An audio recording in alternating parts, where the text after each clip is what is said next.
হাসর পলসরাত চল নবীজির জান্নাতে মদিনাতে যায় চল নবীজির জান্নাতে মদিনাতে যায় দিন রজনী কাঁদেন তেনে দিন রজনী কাঁদেন তেনে উম্মতের মায়া চল নবীজির জান্নাতে মদিনাতে যায়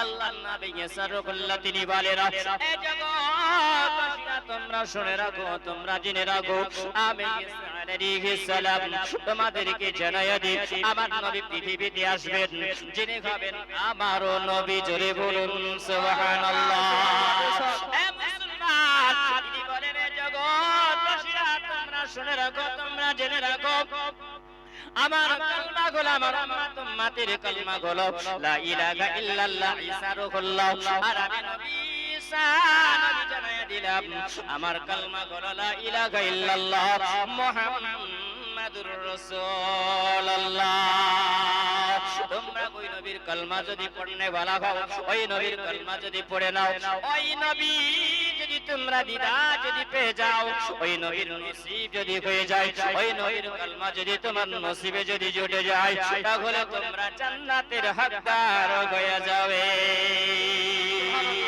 জান্নাতের হকদার তোমরা হয়ে যাবে ঈসা আলাইহিস সালাম তিনি বলেন আমি একটা রাস্তা দিয়ে যখন চলে যাই ওই চলে যাওয়ার সময় আমার একজন সঙ্গের সাথী তিনি হলেন সঙ্গের সাথী যখন হলেন ওই ব্যক্তিকে আমি মুসাফির বানায়া নিলাম মুসাফির বানায়া নিলাম এ মানুষ তোমরা শুনে যাও ঈমান তাজা হয়ে যাবে ঈমান শক্ত হয়ে যাবে ঈমান মজবুত হয়ে যাবে এ আমার ইকিরা জওয়ান যুবক শুনে যাও রাতের বেলা ওগো মা জননীরা শুনে যাও ঈসা আলাইহিস সালাম কিছুটা দূরে যাবার পরে ওই মুসাফিরকে বলল বলে মুসাফির বাবারে বাবা এখন তো একটু খিদা লেগেছে কিছু খেতে হবে ঈসা আলাইহিস সালাম যিনি বললেন মুসাফির বাবা কিছু খাবার আছে মুসাফির বাবা তিনি বললেন না গো আল্লাহর নবী আমার কাছে কিছু খাবার নাই ঈসা আলাইহিস সালাম বললেন গাও তবে আমার কাছে খাবার আছে বলে কি খাবার তিনি বললেন আমার কাছে রুটি আছে ঈসা আলাইহিস সালাম তিনি ওই জায়গায় রুটি বের করলেন ওই জায়গায় যখন রুটি বের করেছেন দেখা গেল ওই জায়গাতে দুইখানা রুটি দেখতে পাওয়া গেল জোরে বলো দুইখানা রুটি দেখা গেল দুইখানা রুটি যখন দেখা গেল আবার ঈসা আলাইহিস সালাম তিনি বলেন এ বাবা আমার কাছে তিনটা রুটি ছিল তবে বলো এখন দুইটা রুটি আছে একটা রুটি কে চুরি করলো এ বাবা মুসাফির তিনি বলছেন বলে হুজুর বলতে পারবো না কে চুরি করেছে হুজুর গো আমি তো বলতে পারবো না দুইখানা রুটি যখন দুইজনা খেয়ে নিল আল্লাহর নবী রুটি খেলেন মুসাফিরকে রুটি খাওয়ালেন রুটি খাইয়ে নেওয়ার পরে তিনারা চলতে আরম্ভ করলেন রাস্তায় চলে যায় ঈসা আলাইহিস সালাম তিনি ওই জায়গায় দেখতে পাওয়া গেল একটা কিছুটা দূরে যাওয়ার পরে ওই জায়গাতে জানো দেখা যায় একটা হরিণ আগে আগে চলে আর একটা হরিণ আগে আগে চলে আর ওই হরিণের পিছে পিছে দেখো দুটো বাচ্চা হেঁটে হেঁটে চলে যায় আল্লাহর নবী ঈসা আলাইহিস সালাম তিনি হরিণের বাচ্চাকে তিনি ডাক দিলেন যেমনি ডাক দেওয়া এ বাবা বলো আল্লাহর নবী যদি কাউকে ডাকে দেয় আল্লাহর নবীরা যদি কাউকে ডাকে তো নবীদের কথা শুনবে না নবীদের কথা শুনবে এ মুসলমান শুনে যাও গো মা জননীরা এ জওয়ান যুবকেরা শুনে যাও হযরত ঈসা আলাইহিস সালাম ওই জায়গাতে যখন তিনি ডাক দিলেন ডাক দেওয়ার সময় যেন সঙ্গে সঙ্গে বাচ্চাটা এসে হাজির হয়ে গেল বাচ্চাটা এসে যেমনি হাজির হয়ে যাওয়া আল্লাহর পয়গম্বর তিনি কপ করে ধরে তিনি বলেন না করিনি ও করিনির বাচ্চা আমি আল্লাহর রাস্তায় তোমাকে জবা করব জোরে বলো আল্লাহর রাস্তায় রাস্তায় তোমাকে আমি জবা করে দেব, আল্লাহ রাস্তায় জবা করবে। আচ্ছা বলো, আমাদের মতন যদি হয় তো হরিণীর বাচ্চা দেখলে পারে পালায়া যাবে, যাবে না যাবে না? পালায়া যাবে। এ বাবা, আল্লাহর পয়গম্বর ঈসা আলাইহিস সালাম তিনি ওই সময় যখন ডাক দিলেন, হরিণীর বাচ্চাটা বলল, আল্লাহর নবী গো, আপনি যদি আমাকে জবা করেন, আমি হরিণী আমার মতন আরো শত শত করে নিয়ে আমি জবা খাওয়ার জন্য আমি রেডি আছি। জোরে বলো। বাবা শোনা বানি শোনাও, আল্লাহর পয়গম্বর ঈসা আলাইহিস সালাম ওই সময় বাচ্চাটাকে ধরার পরে যখন তিনি আল্লাহর নাম নিয়ে বিসমিল্লাহির রহমানির রহিম পড়ে যখন তিনি জবা যখন করে দিলেন, ওই জায়গাতে সুবহানাল্লাহ হরিণীর বাচ্চাটার খালগুলো ছড়িয়ে নেওয়া হলো। চামড়াগুলো যখন ছড়িয়ে নেওয়ার পরে তিনি ওই সময় কিমা বানায়া আগুন দিয়া তিনি পোড়ালেন, আর আগুন দিয়ে পড়িয়ে পড়িয়ে দুই জনাতে জায়গায় মুসাফিরকে সঙ্গে করে নিয়ে তিনি খেয়ে নিলেন। ওই জায়গায় যখন খাওয়া হলো, আল্লাহর পয়গম্বর ঈসা আলাইহিস সালাম তিনি ওই জায়গাতে যখন আবার দেখা গেল, আল্লাহর পয়গম্বর ওই জায়গায় একটা মুজিজা তিনি দেখালেন। বাবা মুজিজাটা কি ছিল? আল্লাহর পয়গম্বর ইনশাআল্লাহ তিনি বলেন, আমি ওই জায়গাতে বাচ্চাটাকে যখন জবে করেছিলাম মা বানিয়ে ওই জায়গায় গোশত খাওয়া হলো, মুসাফির খেয়ে নিল, আর খেয়ে নেওয়ার পরে ওই জায়গাতে যেন আবার তিনি বললেন, ওগো আল্লাহর সৃষ্টি, ও হরিণীর বাচ্চা আমি জবা করেছিলাম। আল্লাহ পাক বলেছিলেন, ওগো আমার পয়গম্বর ঈসা রাদিয়াল্লাহু, আমি আল্লাহ তাআলা আপনাকে আমি একটা মুজিজা আমি আল্লাহ দান করিলাম। সুবহানাল্লাহ, সুবহানাল্লাহ। মুজিজা আপনাকে আমি আল্লাহ দান আমি আল্লাহ করেছি। কি মুজিজা আপনাকে দান করা হয়েছিল? আল্লাহর পয়গম্বর ঈসা রাদিয়াল্লাহু তিনি বলেন, আমাকে আল্লাহ পাক মুজিজা দিয়েছিলেন, আমি জিন্দাকে মুর্দা করতে পারিতাম, আর মুর্দাকে আমি জিন্দা বানায়া দিতাম। আল্লাহর পয়গম্বরকে আল্লাহ পাক তিনি ওই সময় মুজিজা আল্লাহ দান করেছিলেন, উহাইল মাউতা বিইজনিল্লাহ। উনি যদি বলতেন, হে বান্দা বান্দিরা তোমরা জিন্দা হয়ে যাও আল্লাহর হুকুমে, তো জিন্দা হয়ে যেত। তিনি তখন আল্লাহর পয়গম্বর ঈসা রাদিয়াল্লাহু তিনি বলেন, হে হরিণীর বাচ্চা আমি তোমাকে যাবে করেছি। আল্লাহ তাআলা বলেছেন, ওয়াতুখরিজুল হাইয়া মিনাল মাইয়াতি ওয়া তুখরিজুল হাইয়া মিনাল মাইয়াতি। জোরে বলুন সুবহানাল্লাহ। আল্লাহ পাক জিন্দাকে আল্লাহ মুর্দা করে দেয়, আর মুর্দাকে আল্লাহ জিন্দা বানায়া দেয়। মৃত্যুর ভিতর দিয়ে আল্লাহ পাক জীবিতকে প্রবেশ করায়, আর মৃত্যুর ভিতর দিয়ে জীবিতকে প্রবেশ করিয়ে দেয়, আর মৃত জীবিত ব্যক্তির ভিতর দিয়ে আল্লাহ পাক মৃত্যুকে আল্লাহ প্রবেশ করায়। জোরে বলুন সুবহানাল্লাহ। তুলুজুল লাইলা ফিন নাহারি তুলুজুন নাহর। আল্লাহ পাক রব্বুল আলামিন বলেন, আমি আল্লাহ রাত আমি আল্লাহ বানিয়েছি, রাতকে আমি আল্লাহ দিনের মাধ্যম দিয়ে আল্লাহ প্রবেশ আমি করাই। আমি আল্লাহ তাআলা দিনের মাধ্যম দিয়ে আমি আল্লাহ রাতকে আমি আল্লাহ প্রবেশ করাই। জোরে বলুন সুবহানাল্লাহ। এ বাবাজি আমার সোনা বাণীকেরা, আল্লাহ পাকের নবী ঈসা রাদিয়াল্লাহু তিনি বলেন, আমি ওই সময় বললাম মুহিল মাউতা বিইজনিল্লাহ, আল্লাহ রাস্তায় তুমি জিন্দা হয়ে যাও। যেমনি বলা তেমনি জিন্দা হয়ে গেল। যেমনি জিন্দা হয়ে যাওয়া ওই হরিণীর বাচ্চাটা যেন আবার লাফাতে লাফাতে তিনি মায়ের সঙ্গী হয়ে জঙ্গলের দিকে চলে গেল।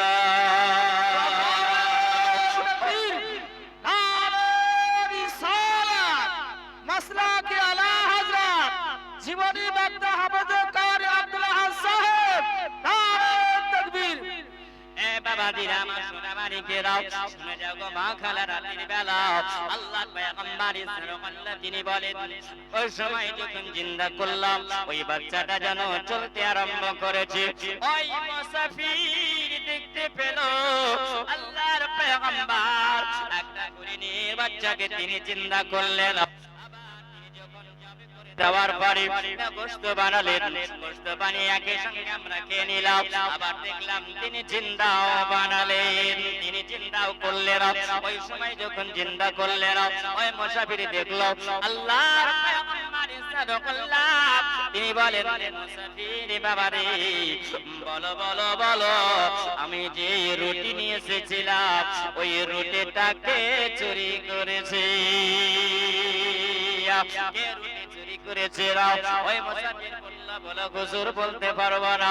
আল্লাহর পয়গম্বর সাল্লাল্লাহু বলেন, তোমাকে আমি সঙ্গে বানিয়েছিলাম মুসাফির, তবে চলো আমরা একই সঙ্গে যাব। আবার যখন তিনি চলতে আরম্ভ করলেন, কিছুটা দূরে যাওয়ার পরে আল্লাহর পয়গম্বর সাল্লাল্লাহু তিনি বলেন, আমি ওই জায়গাতে কিছুটা বালি নেওয়ার পরে, কিছুটা বালি নেওয়ার পরে ওই জায়গাতে আমি বালিতে এমন একটা দম করিলাম, আমি একটা ফু দিয়ে দিলাম। আমি ওই সময় যখন ফু দিয়ে দিয়েছি, আল্লাহর রাস্তায় এ বালি তুমি সোনা হয়ে যাও। যেমনি বলা আল্লাহর পয়গম্বরের মুখ থেকে কথা বের হতে দেরি হয়, আল্লাহ দরবারে কবুল হতে দেরি হয় না। আল্লাহর পয়গম্বর যেমনি বলেছিলেন, আল্লাহর নবী সাল্লাল্লাহু যেমনি বললেন, সঙ্গে সঙ্গে যেন ওই বালিগুলো সোনা হয়ে গেল। যেমনি সোনা হয়ে যাওয়া, আর ওই সোনা হয়ে যাওয়ার পরে আল্লাহর পয়গম্বর সাল্লাল্লাহু তিনি বলেন, ওই জায়গাতে সোনাগুলোকে নিয়ে তিনি তিন ভাগে ভাগ করিলেন। জোরে বলুন সুবহানাল্লাহ। কয় ভাগে ভাগ করলেন? তিনি তিন ভাগে ভাগ করিলেন। তিন ভাগে ভাগ করে নেওয়ার পরে আল্লাহর পয়গম্বর সাল্লাল্লাহু তিনি বলেন, আমি ওই সময় যখন সোনাগুলোকে ভাগ করে নিলাম, ভাগ করে নেওয়ার পরে আমি ওই সময় যেন বললাম, হে মুসাফির বাবা, এক ভাগ হলো তোমার, আর এক ভাগ হলো আমি ঈসা নবীর, আর এক ভাগ হলো যে রুটি চুরি করেছে ওই রুটি চুরি করনেওয়ালা।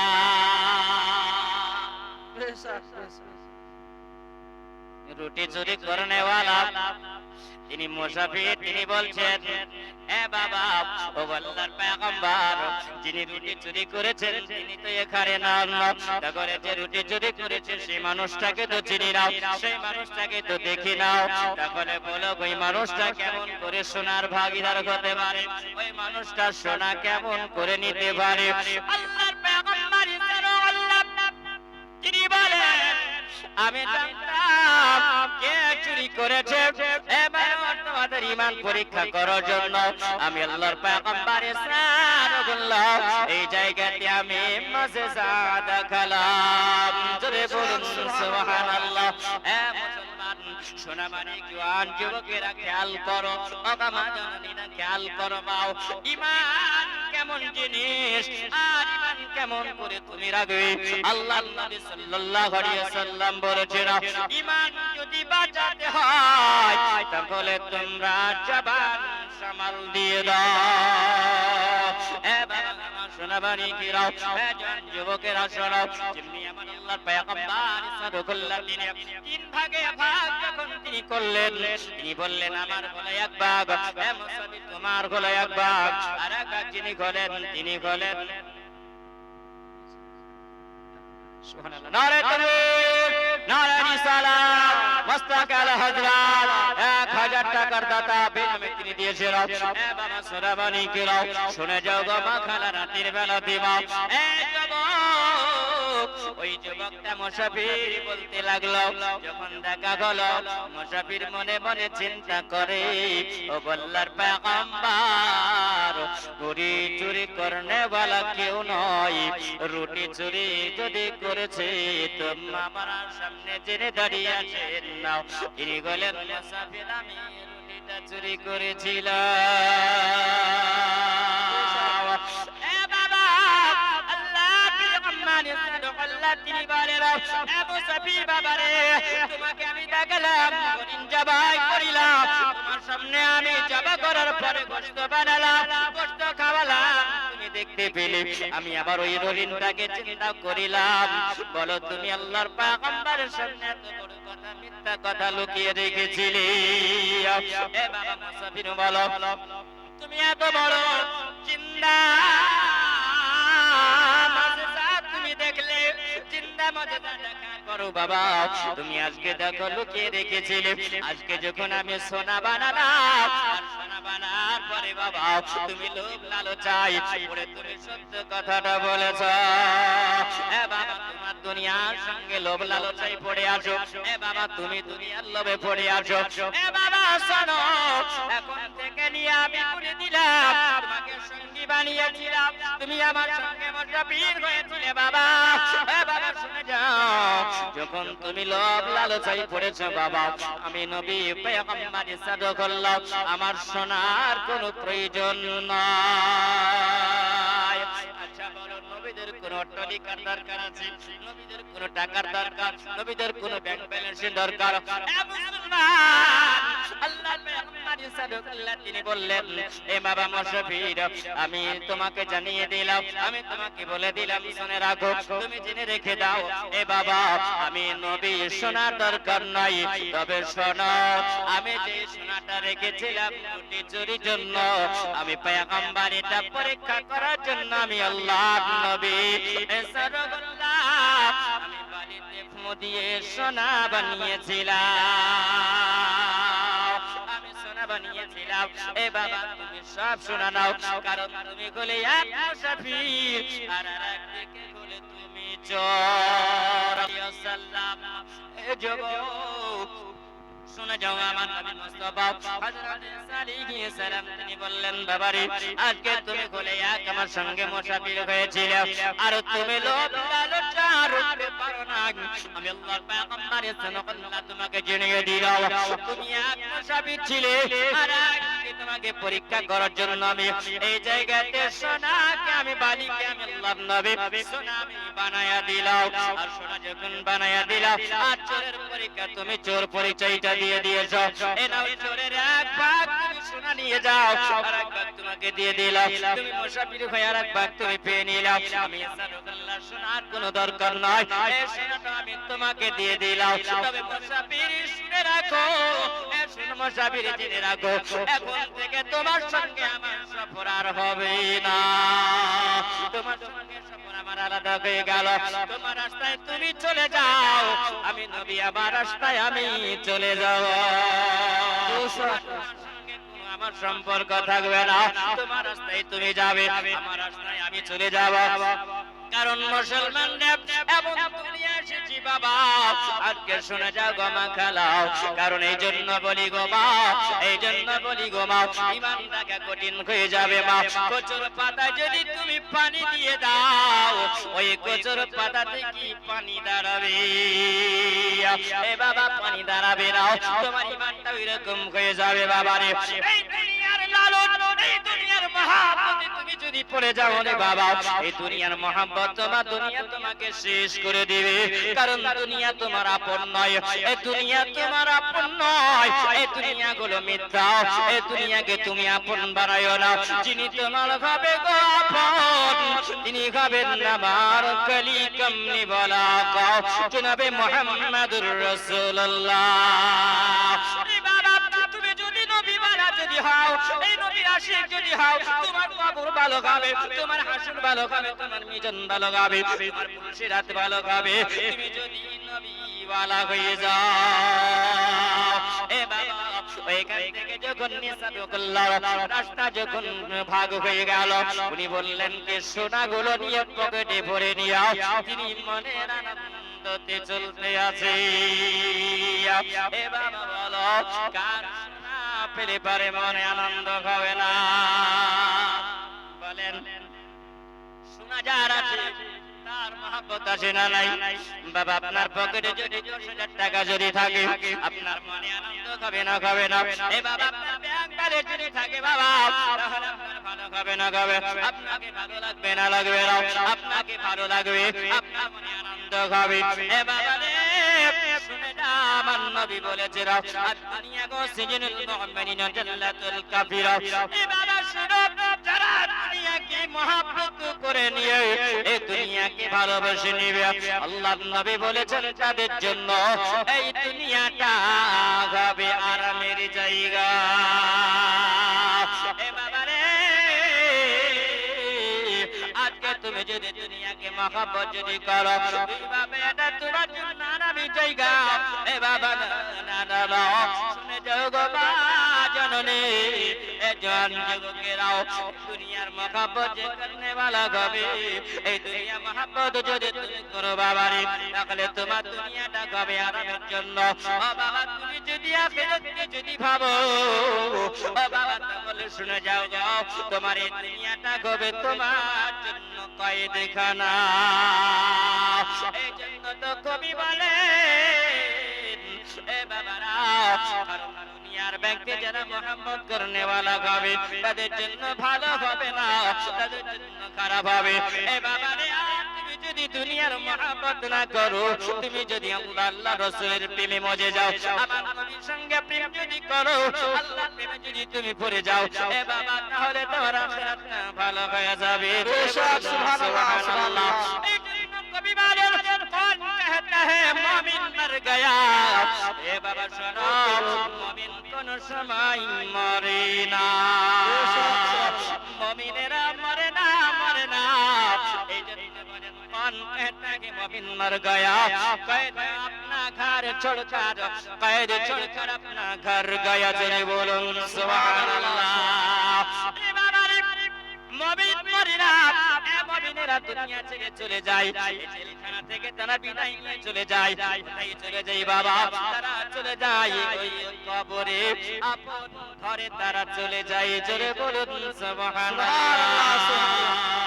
ওইখান থেকে মনের আনন্দতে ওই মুসাফির করল কি, সোনাগুলো নেবার পরে পকেটে করে ভরে দিয়া জায়গাতে বাবা মনের আনন্দতে তুলতে আছে, রাস্তায় দিয়ে চলে যায় মনের আনন্দে, পকেটে সোনা আছে, মনে বড় খুশি হয়েছে, মনের আনন্দতে করে আওয়াজ দিয়ে চলতে আরম্ভ করেছে। যেমনি বাবা চলে যাবা, ওই জায়গাতে দেখা গেল আর দুইজন ডাকাত এসে দাঁড়ায়া গেল। যেমনি বাবা দুইজন ডাকাত এসে ধরাও, তারা চিন্তা করলো বাবারে, এই রাস্তা দিয়ে তো কেউ আসে না, একজন ব্যক্তি আছে, এই মানুষটাকে ধরো, এর কাছে যদি কিছু পাওয়া যায় তাহলে পরে আমরা কি করব, আমরা ওর কাছ থেকে পয়সাগুলোকে নিয়ে নেব, টাকাগুলো নিয়ে নেব, সোনা মাত্রা ধন যদি থাকে তাহলে ওই জায়গায় আমরা ছিনিয়ে নেব। তাদের কাজ ছিল বাবা ওই জায়গাতে মানুষের কাছ থেকে টাকা পয়সা কেড়ে নেওয়া।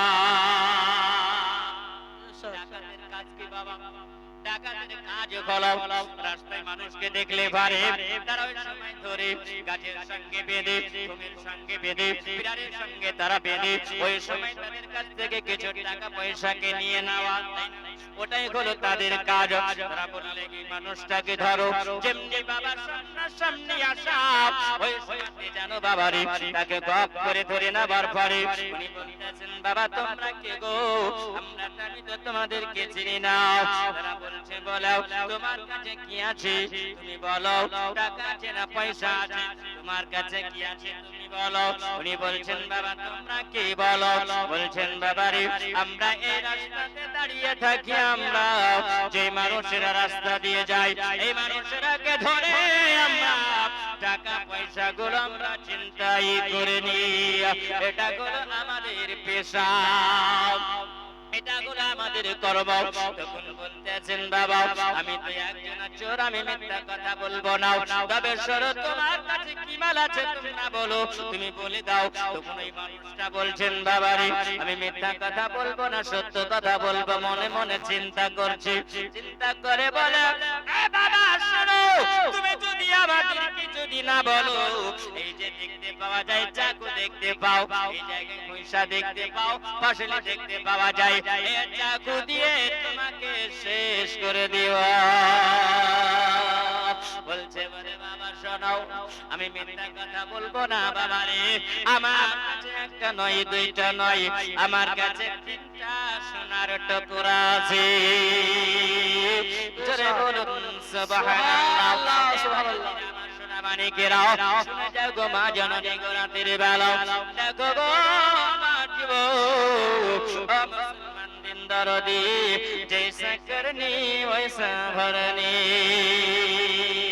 এ বাবা শুনে যাও ওগো আমার জওয়ান যুবকেরা, ওই জায়গাতেই মানুষটাকে যখন ধরা হলো, ওই মানুষটা বলে দিল আমার কাছে সোনার টুকরা 3টা আছে, জোরে বলো। এভাবে যখন বলা হলো, তাদেরকে বলে দেওয়ার পরে ওই সময় ওই মানুষটা বলে না, এ বাবা আমার কাছে সোনার গোটা দেখতে পাওয়া যায়, এ সোনার গোটা 3টা টুকরা আছে। এ বাবা তোমরা যেমন ডাকাত, তোমরা যেমন চোর, আমি তোমাদের মতন একটা চোর। বন্ধু কার হয় রে বাবা? চোরের সঙ্গে চোরের বন্ধু হয় না, এ বাবা রে, মদ যারা খাই দেখবেন তাদের সঙ্গে মদ করি হয় না। এ বাবা নামাজ যারা পড়ে তাদের সঙ্গে যারা খাবেন তারা নামাজি হয়ে যাবে, জোরে বলো। সঙ্গ দোষে লোহা ভাসে, কিন্তু বলে বাবা সঙ্গ দোষে লোহা কি ভাসে? লোহা ভাসে, লোহা ভাসে না। এটা হলো পুরুষের প্রবাদ বাক্য বাবা রে। এ বাবা শোনো, সঙ্গ দোষে লোহা ভাসে না, কিন্তু বাবা রে তোমার বন্ধু যদি হয়, তুমি নামাজি যদি হও, তোমার বন্ধুটাও নামাজি হবে। এ বাবা তুমি যেমন করবে তোমার বন্ধু তেমনি হবে না। এ বাবা ওই চোর বলতে আছে, এ বাবা রে তোমরা যেমন চোর, আমিও একজন চোর, তোমাদের মতন আমিও হলাম একজন চোর। এ বাবা শোনো, তোমাদেরকে আমি বলি আমাকে তোমরা মার্ডার করো না, আমাকে বাবা তোমরা কতল করো না, আমাকে তোমরা গর্দান উড়াইয়া দিও না, আমাকে জীবন থেকে তোমরা শেষ করে দিও না। কেন বাবা? এজন্য বলি আমার বিবি আছে, আমার বাচ্চা আছে, আমাকে যদি তোমরা শেষ যদি করে যাও, আমার বিবি বাচ্চারা বেমা হয়ে যাবে, আমার বিবি বেমা হয়ে যাবে, আমার বাচ্চারা এতিম হয়ে যাবে। এ বাবা আমি একটা কথা বলি, আমি মিথ্যা কথা তোমাদেরকে বলবো না। কেন? আমার কাছে 3টা সোনা আছে, আমরা 3 জন আছি, একটা করে সোনা আমরা নিয়ে নেব। এ বাবা যখন একটা করে সোনা ভাগ করা হলো, 3টা সোনা ভাগ হয়ে গেল। 3টা সোনা যেমনি ভাগ হয়ে যাওয়া, ওই সময়তে যেন 3 জন 3 ভাগ করে নিও। আবার তারা বলে আমরা রাস্তা দিয়ে চলতে আরম্ভ করব। আমরা যখন রাস্তাটা অতিক্রম করি, কিছুটা দূরে যখন গেল, 3 বন্ধু বাবা রে, তারা বলে আমাদেরকে তো খিদা লেগেছে, আমরা এখন কি খাওয়া? কিছুতে আমাদের খাবার নাই, আমাদের সঙ্গে তো কিছু খাবার নাই। ওই প্রথম নম্বরে চোর যে ছিল, সে তো বলেছিল আমি আল্লাহ একটা রুটি খেয়েছিলাম, ঈসা পয়গম্বরের রুটি চুরি করে। এ বাবা আমার সোনা মানে ওই জায়গাতে যখনই ওই বড় বলতে আরম্ভ করলো, আমাদের এখন খিদা লেগেছে, কিছু খাবার খেতে হবে। এ বাবা তারা একটা জায়গাতে বসে যাওয়ার পরে তারা সিদ্ধান্ত করলো, চোরে চোরে মস্ত তো ভাই, তাই না? চোরে চোরে যুক্তি হয়, চোরে চোরে যখন যুক্তি করতে আরম্ভ তারা করেছে, বলে এখান থেকে তো অনেকটা দূরে দোকান, তবে চলে যাও এই বাজার থেকে রুটি কিনে নিয়ে আসো। এই রুটি কিনে নিয়ে আসা হবে আর আমরা রুটি খাবো। এ বাবা তবে কে যাবে তোমরা রুটি আনতে? বলো কে তোমরা যাবে রুটি আনতে?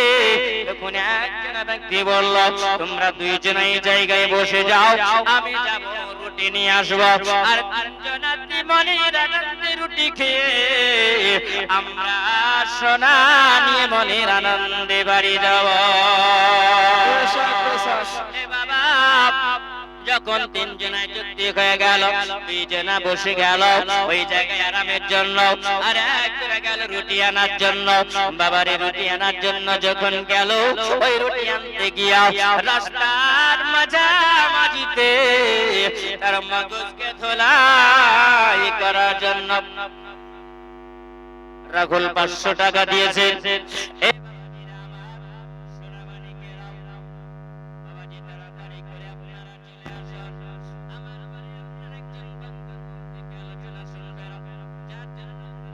পাখির জন্য তাকিয়ে আসেন। এ বাবা আমার সোনা মানিক, আসো আলোচনা করি বাপ। মা খেলা শুনে যাও গো, মা রাতের বেলা হয়ে যাবে মা তোমাদের ঈমান তাজা। এ সোনা মানিক ওই মানুষটা যখন কিছুটা দূরে রাস্তায় গেল, আর রাস্তায় দূরে যাওয়ার পরে ওই জায়গাতে তার মগজ ধুলাই করতে আরম্ভ করেছে। জোরে বলেন এ বাবাকে তোমার মগজ ধুলাই করে আল্লাহ পাক রব্বুল আলামিন তিনি বলেছেন, ইয়া আইয়ুহাল্লাযীনা আমানু দুখুলু ফিস-সিলমি কাফা ওয়া লা তাত্তাবি'ু খুতুওয়াতিশ শাইতান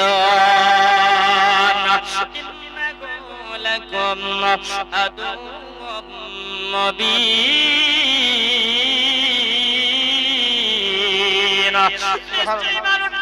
তোমাদের জন্য হলো প্রকাশ্য দুশমন, তিনি হবে শয়তান। যে শয়তান তোমাদের জন্য হলো প্রকাশ্য দুশমন, এই শয়তান থেকে তোমরা যদি দূরে থেকে যাও, এই শয়তান থেকে তোমরা যদি দূরে হও, তাহলে তোমার ঈমান বেঁচে যাবে। এ বাবা মনে রাখো তুমি করবে মন আল্লাহ পাক আমার নয় বলেছেন ইন্নামাল আমালু বিন্নিয়াত। বাবা রে তোমার নিয়ত যদি ভালো হয় ভালো হবে। জোরে বলুন সুবহানাল্লাহ। তোমার নিয়ত যদি ভালো হয় সব ভালো হবে, আর তোমার নিয়ত যদি খারাপ হয় তোমার সব খারাপ হয়ে যাবে। বাবা তোমাকে আল্লাহ তাআলা এই যে আমাকে আপনাকে কলব আল্লাহ দিয়েছে, আল্লাহ বিবেক আল্লাহ দিয়েছে, আল্লাহ বুদ্ধি দিয়েছে। বাবা রে এই বিবেকের সঙ্গে বুদ্ধির মাথা পরি করার জন্য আল্লাহ পাক দিয়েছেন। আল্লাহ বলে লাকুম কলুব লা ইয়াফকাহুনা বিহা।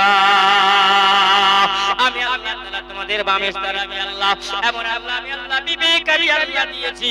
আর বিবেকের সঙ্গে মাথা পরি করার জন্য আমি আল্লাহ তোমাদেরকে আমি আল্লাহ জ্ঞান দিলাম। জোরে বলো এ বাবা আপনাকে আমাকে বলো বিবেক দিয়েছে না দেয়নি আল্লাহ? আল্লাহ বিবেক দিয়েছে। বাবা আপনি জানেন এই জায়গাতে আপনি এসে বসবেন, এই যে জলসা তালাতে আপনি বসেছেন।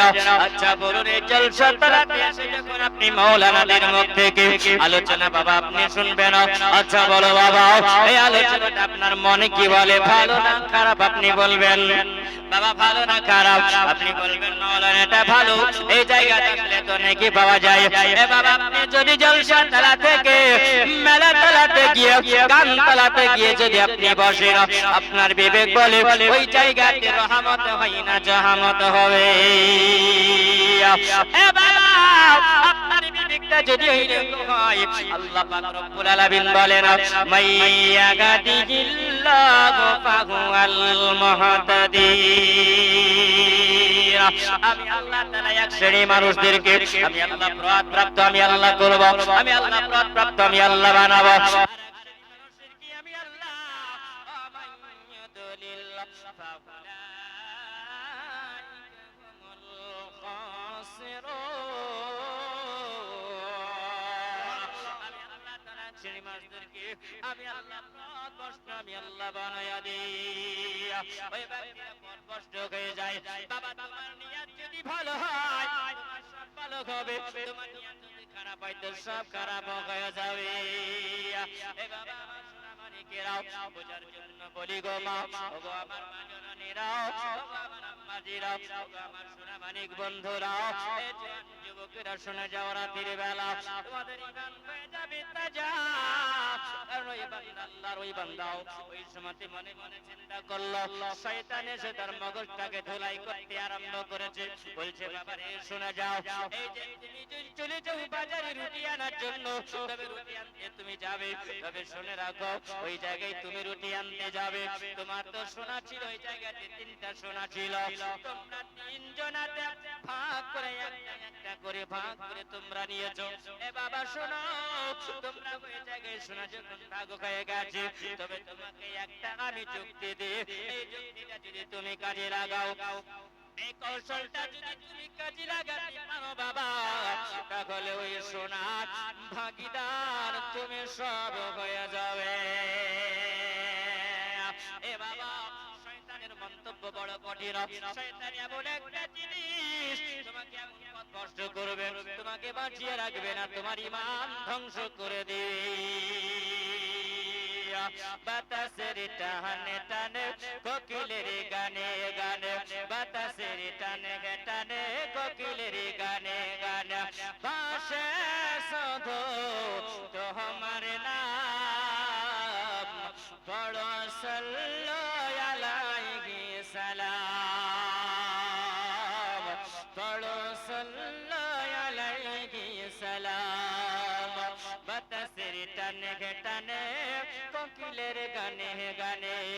বাতাসের টানে টানে কোকিলের গানে গানে ভাসে শুধু মধুর নাম পড়ো সাল্লাল্লাহু আলাইহি সালাম পড়ো সাল্লাল্লাহু আলাইহি সালাম ও তুমি নিয়ে এলে মদের কাছে আলো